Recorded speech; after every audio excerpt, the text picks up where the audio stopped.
Thank you all, our friends, donors, supporters, volunteers, for joining this special moment of Spreeha's 10-year anniversary celebration. 10 years could be a long time, but to me it feels just like yesterday when we started working in the underserved communities in Bangladesh. But for many of you, it's actually been more than 10 years. I remember in 2008, Shobhan and I were walking through the urban slums in Dhaka. And when we came back, members of the Microsoft Diversity Advisory Council, or what we used to call DAC-BD, threw a fundraiser selling Bangladeshi food and handicrafts to Microsofties in one of the cafeterias on campus. That was our first fundraiser. And I'm so happy that so many of you who were there are still supporting those communities and more. Fast forward to 2012, we got our beautiful name Spreeha, thanks to Zaki Bhai reaching out to the entire world and Nandini Apu for coming up with such an appropriate name. And in 2013, we organized our first public fundraiser called Colors of Bangladesh. And many of you who joined that particular fundraiser are now leaders of the organization.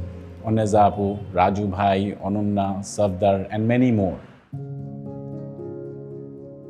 And over these 10 years, we have grown in our impact, in our programs, but we also have grown as a family. So thank you all for joining together, for creating this organization, for running this organization, for leading this organization, and designing this beautiful journey of hope.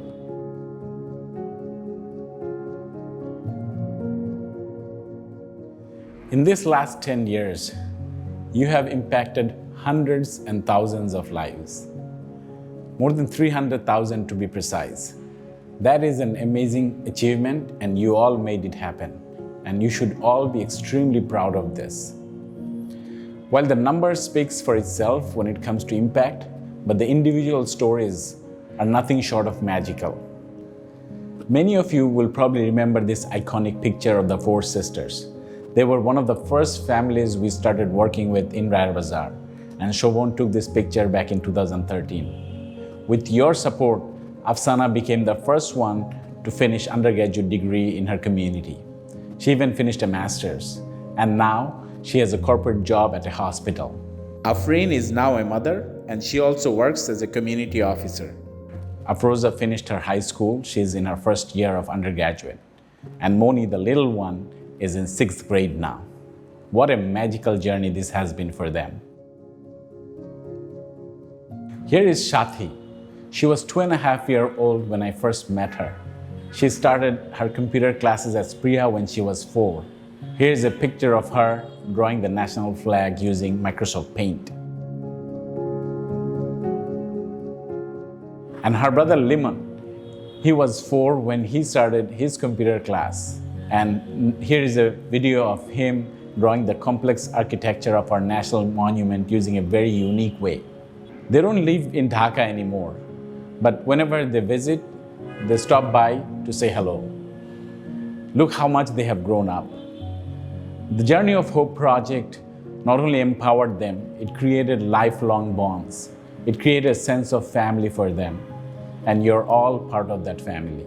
Many of you have visited these communities during your trip to Bangladesh. No matter how busy you were, you made sure to take time to stop by. Some of you traveled only for this. Some of you even traveled to the remotest part of the country in the refugee camps. And some of you, like my good friend Joe, were crazy enough to go live inside the slum.